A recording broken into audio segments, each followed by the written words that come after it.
po sa Porsche Motorcycle Shop, meron po tayong Comstar rim.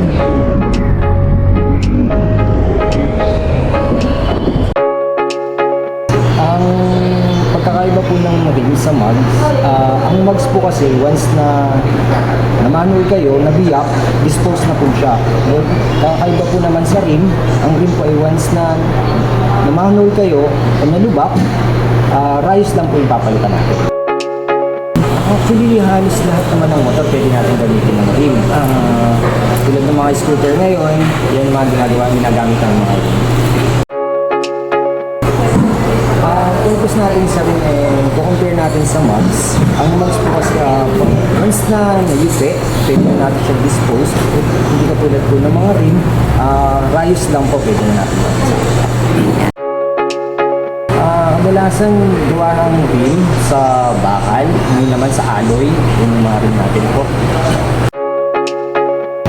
Best time po para palitan natin ng rim pag tumagal na, kinakalawang, or pag biyak na po talaga siya para po sa safety natin.